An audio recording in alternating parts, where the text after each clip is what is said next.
کیا کیا وہ میں اس کے اوپر جو آج ہماری ہیومن رائٹس کی رپورٹ آئی ہے،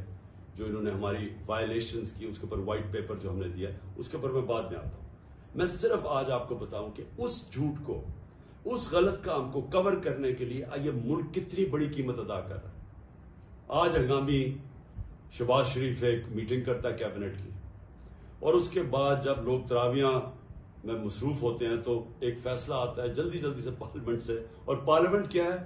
جس کے اندر اپوزیشن لیڈر نون لیگ کا ٹکٹ لینا چاہتا ہے، اس کو اپوزیشن لیڈر بنایا ہوا ایک لوٹے کو، وہ بیٹھ کے جلدی سے فیصلہ کر لیتے ہیں کہ جی چیف جسٹس کے اوپر سو موٹو ایکشن کے اوپر جو بھی انہوں نے فیصلہ کیا. دیکھیں،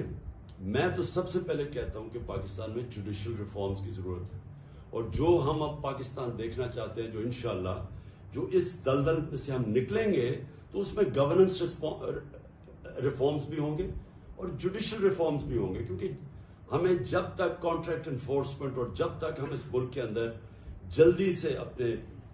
جسٹس ڈیلیڈ نہ ہو، انصاف کے جتنی جلدی ہم اس ملک میں انصاف دے سکیں لوگوں کو، ہمارا ملک اتنی تیزی سے خوشحالی کی طرف جائے گا.